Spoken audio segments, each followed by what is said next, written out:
Good morning students, आपका मैं फिर से स्वागत करता हूं अपने यूट्यूब चैनल वीर फिजिक्स क्लासेस पे। आज हम बात करेंगे +1 की फिजिक्स यूनिट नंबर फर्स्ट का डी चैप्टर, जिसका नाम है डायमेंशनल एनालिसिस।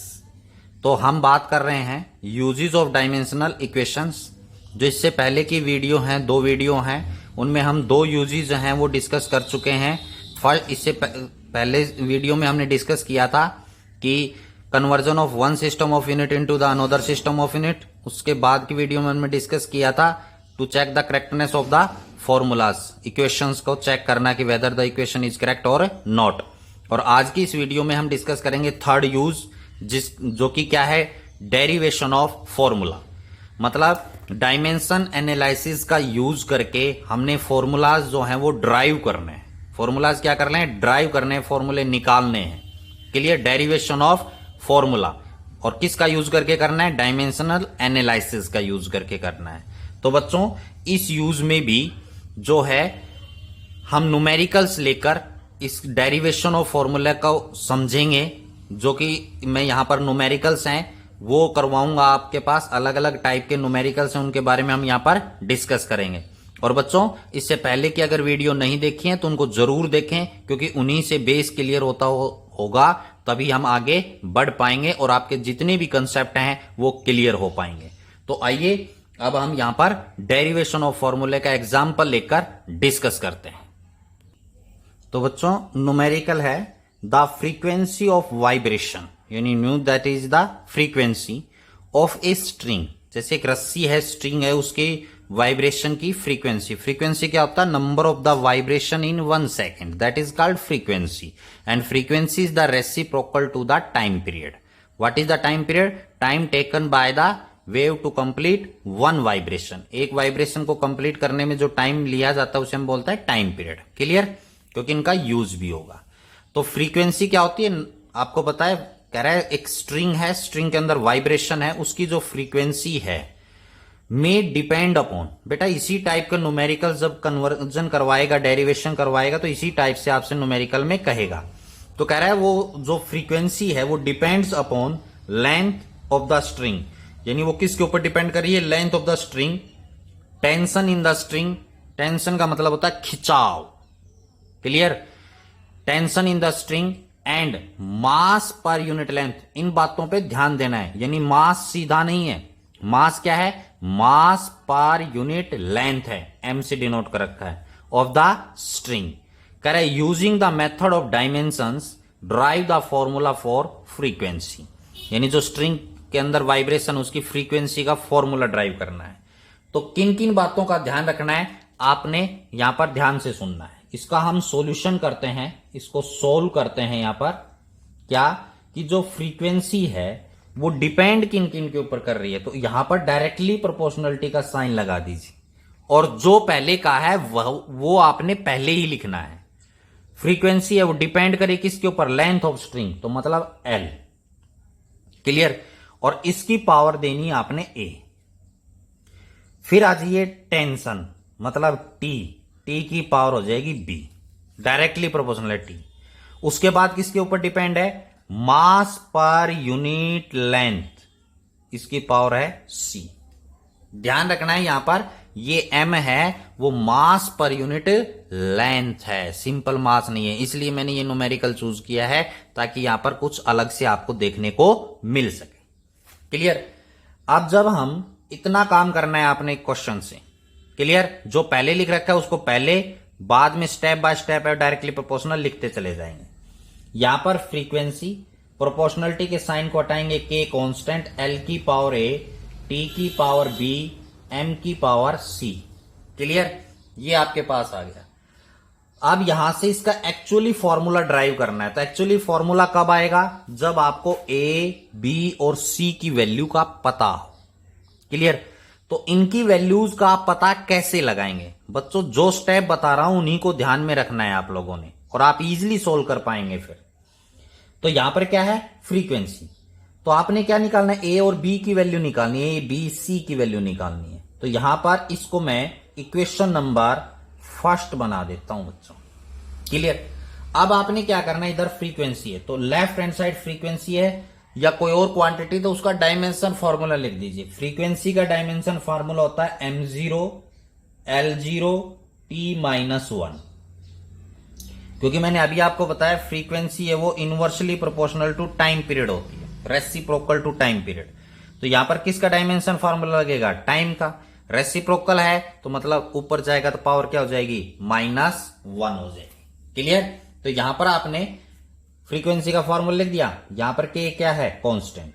यहां पर एल क्या है? लेंथ का डायमेंशन फॉर्मूला लिखेंगे। तो कंप्लीट लिख रहा हूं बच्चों, m0 l1 t0, क्योंकि लेंथ में मास और टाइम क्या होता है? 0। इसकी पावर कितनी है? a लिख देंगे यूं का। नेक्स्ट चलते हैं। टी क्या है? टेंशन। टेंशन का मतलब होता है खिंचाव। टेंशन का मतलब क्या होता है? खिंचाव होता है। तो डायमेंशन फार्मूला टेंशन का होता है बच्चों m1 l1 t-2। इसकी पावर हो गई b। इसकी पावर क्या हो गई? b। क्लियर? c क्या है? मास पर यूनिट लेंथ। ये बार बार बातें बता रहा हूं। तो मास है तो मास का डायमेंशन फार्मूला 1, m1 हो गया। l -1 हो जाएगा बच्चों। m कितना हो जाएगा? यहां पर l कितना हो जाएगा? -1। और टाइम कितना होगा? 0। ये इसकी पावर c। ध्यान रखना है, क्योंकि मास पर यूनिट लेंथ, तो मतलब मास बटे लेंथ, तो मास का m1 हो जाएगा, नीचे l1 है ही, तो ये ऊपर जाएगा, इसकी पावर क्या हो जाएगी? -1। और टाइम इसमें है नहीं, तो टाइम की वैल्यू कितनी किसके बराबर हो गई? 0। तो यहां पर t की पावर कितनी हो गई? 0। ये स्टेप आराम से फॉलो कर सकते हो, सभी के लिए सेम है। अब यहां पर आपके पास k कांस्टेंट है, इसको हम छोड़ देते हैं क्योंकि एयर के लिए इसको 1 लेंगे। तो यहां पर अब आपने क्या करना है? a जो पावर अंदर मल्टीप्लाई कर दीजिए, n की पावर 0, l की पावर 8, t की पावर 0, क्योंकि अंदर मल्टीप्लाई करेंगे 0 से तो वही आएगा। इसी प्रकार b को कर दीजिए, m की पावर b, l की पावर b, t की पावर -2b। क्लियर? यहां पर m की पावर c, l की पावर -c, t की पावर 0, अंदर मल्टीप्लाई कर दिया। अब बच्चों यहां पर बेस बराबर है तो पावर क्या होंगी? ऐड। तो m m m लेना है पहले। तो यहां पर आपके पास क्या आ जाएगा? m की पावर 0 है, यहां b है, यहां c है, तो m की पावर कितनी हो जाएगी? b + c। ये m की पावर में है।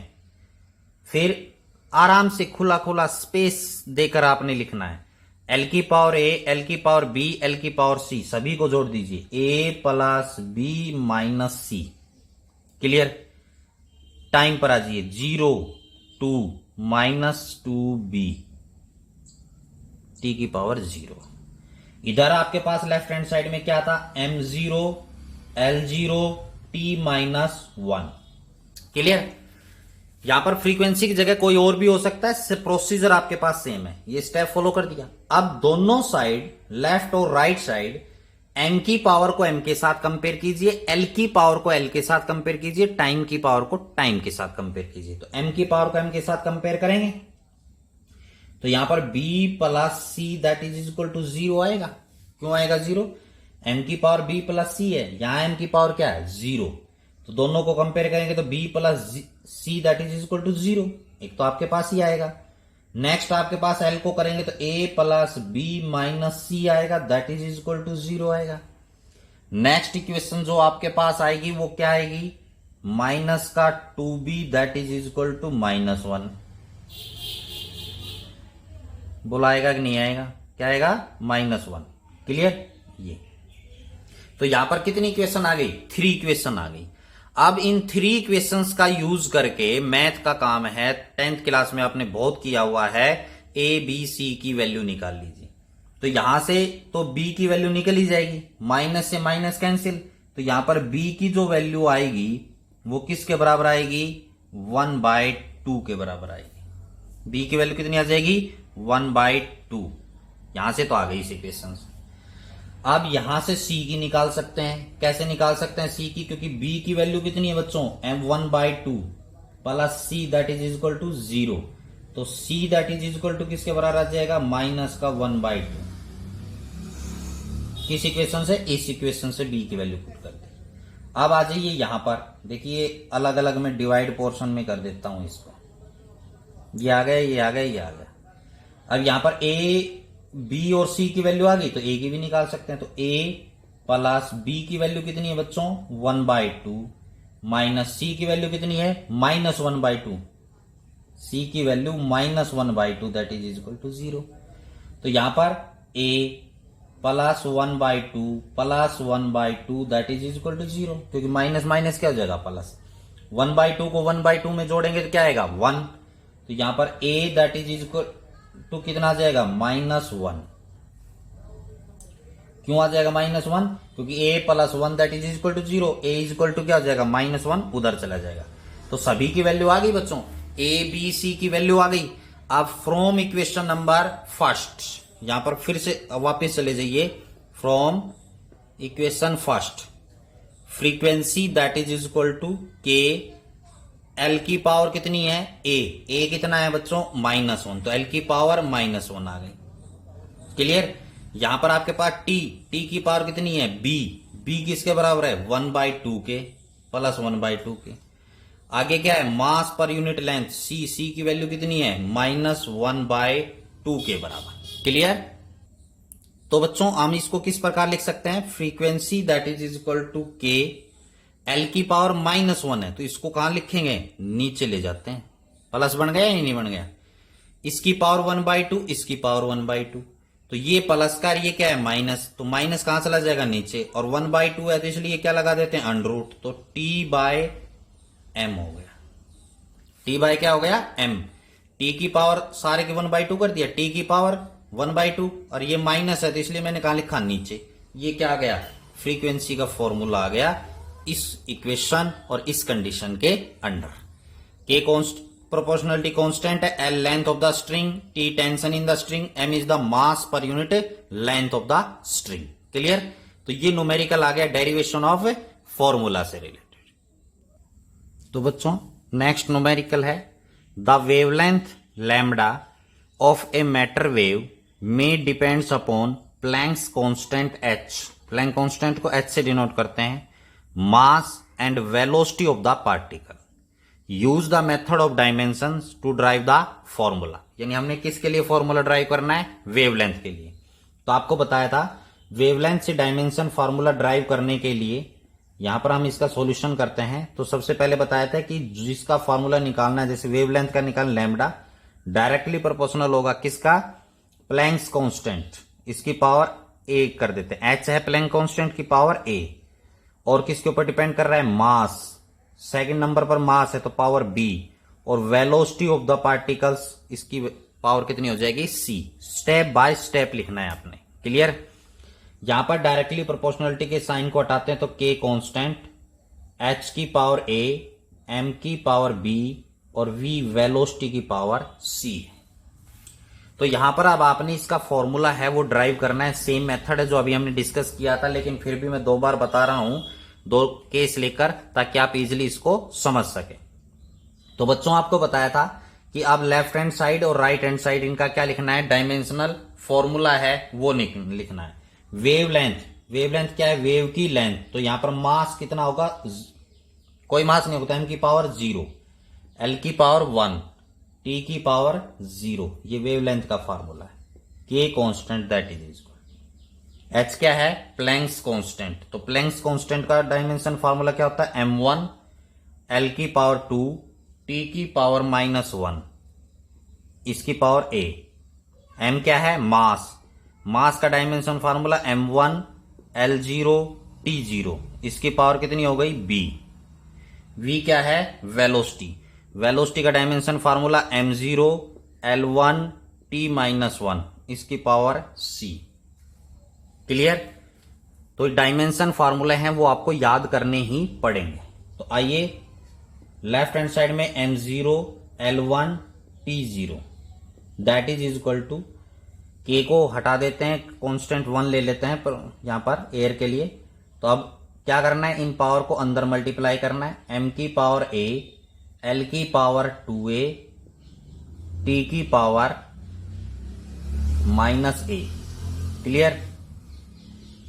इसको अंदर मल्टीप्लाई कर देते हैं तो m की पावर b, एल की पावर 0 टी की पावर 0। सी को भी करेंगे तो m की पावर 0 एल की पावर c टी की पावर माइनस c। क्लियर। अब बेस बराबर हैं तो पावर ऐड हो जाएंगी, m की पावर में m की पावर a प्लस b, देखिए a b यहां 0 है, l की power 2a plus c, 2a ये 0 है, ये c है। देखिए मैं एक सिस्टम से लिख रहा हूं गैप के साथ, ऐसा नहीं है इसका गैप नहीं प्रॉपर नहीं बनाएंगे तो दिखाई नहीं देगा और आप अच्छे तरीके से क्वेश्चन को सोल्व भी नहीं कर पाएंगे, गलती करेंगे। टी की पावर माइनस ए है, ये 0 ये c, तो a माइनस c हो गया टी की power. Clear. Left hand side में m0 l1 t0। अब यहां पर बच्चों प्रिंसिपल ऑफ होमोजेनिटी का काम करता है, principle homogeneity of dimensions. Clear. जैसे हम ये बराबर करते हैं तो यहां पर मैं लिख देता हूं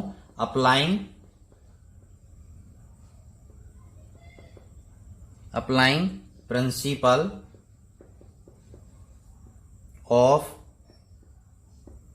होमोजेनिटी ऑफ डायमेंशंस।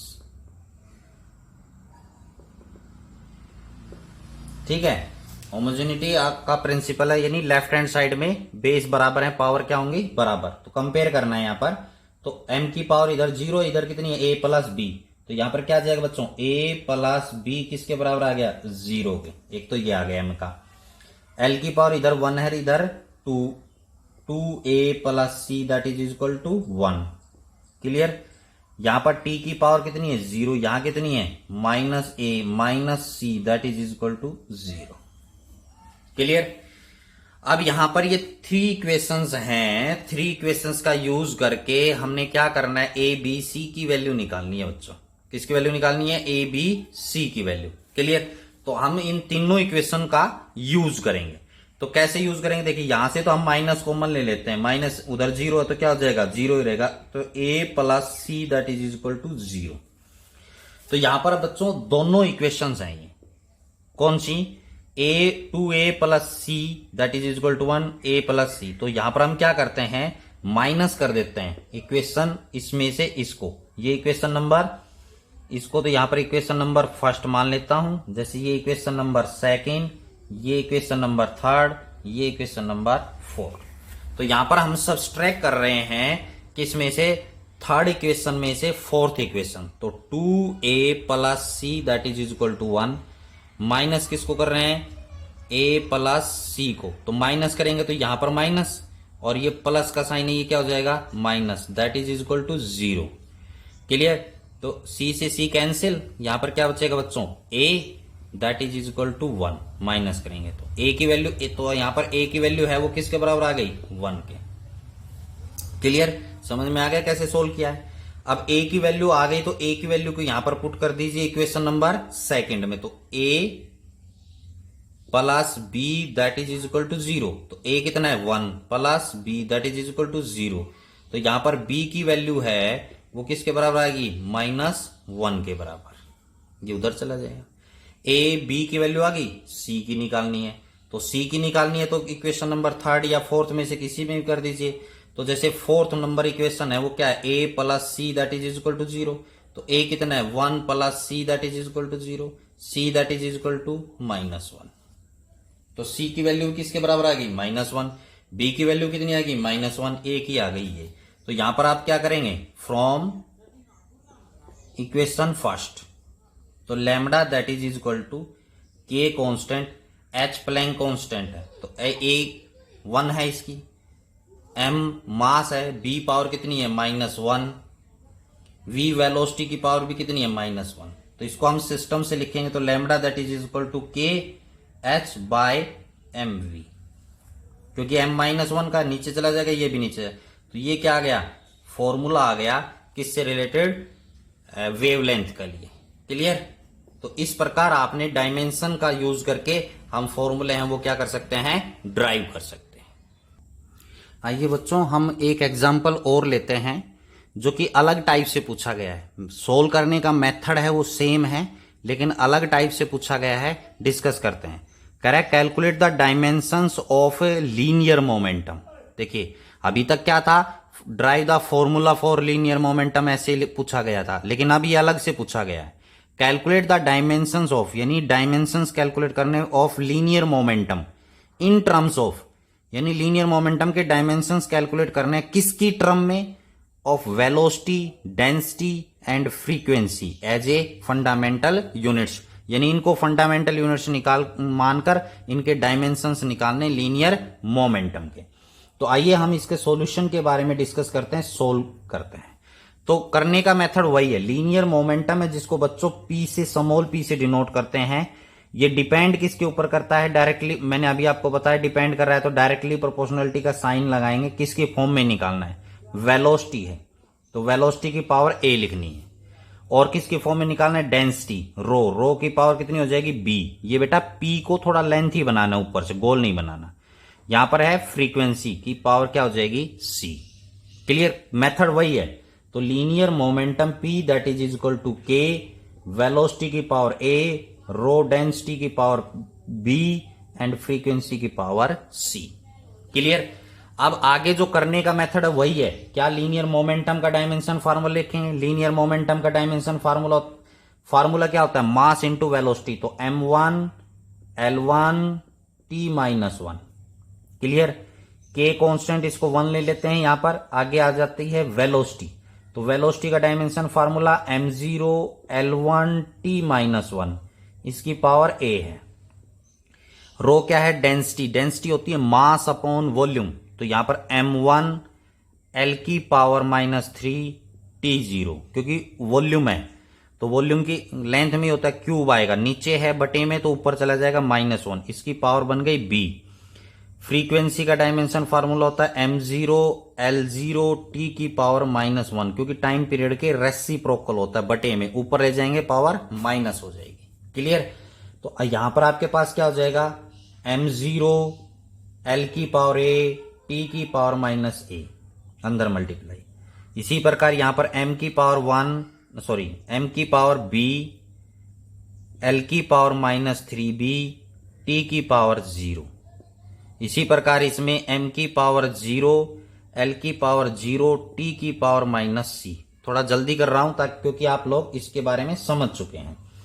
अब बेस mm की पावर को ऐड कर दीजिए, m, ये 0, ये b, ये 0, तो m की पावर b, L की पावर a -3b 0, तो ये आ जाएगा a -3b, T की पावर -a 0 -c। क्लियर। अब इनको बाय अप्लाइंग द या according to the principle of homogeneity बराबर होंगे, पावर बेस बराबर है तो पावर बराबर होंगी। तो यहां पर आपके पास b बराबर है 1, m की पावर को m के साथ कंपेयर करना है, तो b की तो वैल्यू आ गई। l को कंपेयर करेंगे l के साथ, तो a -3b that is equal to 1, देख सकते हैं। t को कंपेयर करेंगे तो -a -c that is equal to -1। Clear, तो यहां से इसको सोल्व कर देता हूं, माइनस दोनों साइड कॉमन लेंगे तो कट जाएगा, तो यहां पर क्या आएगा, a + c that is equal to 1 आएगा। बोलो, b की वैल्यू आ गई, b की वैल्यू को यहां पर पुट कर दीजिए, a -3, b की वैल्यू 1 है दैट इज इक्वल टू 1, तो ये उधर जाएगा, प्लस हो गया, तो a की पावर कितनी आ गई बच्चों, 4। क्लियर, a की पावर को यहां पे पुट कर दीजिए, 4 + c that is equal to 1, c that is equal to, ये उधर जाएगा तो -3। वापिस इन पावर को पुट कर दीजिए, तो linear momentum p that is equal to k, velocity की पावर a, तो a किसके बराबर है, 4। रो डेंसिटी पावर b किसके बराबर है, 1। फ्रीक्वेंसी की पावर c है, तो c किसके बराबर है, -3। तो ये आपके पास डायमेंशंस आ गए किसके, लीनियर मोमेंटम के, किसकी फॉर्म में, वेलोसिटी, डेंसिटी एंड फ्रीक्वेंसी। तो ये क्वेश्चन थोड़ा सा अलग से पूछा गया था, बाकी सोल्व करने का मेथड है वो क्या है, सेम है। क्लियर, तो आज हमने डिस्कस किया डेरिवेशन ऑफ फॉर्मूलाज। तो इसी के साथ यूजेस ऑफ डायमेंशनल एनालिसिस जो है, इसकी इक्वेशंस के जो यूज हैं, यूज ऑफ डायमेंशनल इक्वेशन, वो खत्म होते हैं, फिनिश होते हैं, क्योंकि 3 यूजेस थे जिनको हमने अलग अलग वीडियो में अलग अलग डिस्कस किया with the help of numericals. तो बच्चों अगर मेरी वीडियो पसंद आई हो तो लाइक जरूर करें, क्लियर, और चैनल को सब्सक्राइब करें। आज की इस वीडियो में इतना ही। Thank you and have a nice day. फिर मिलते हैं नेक्स्ट वीडियो के साथ, तब तक के लिए गुड बाय।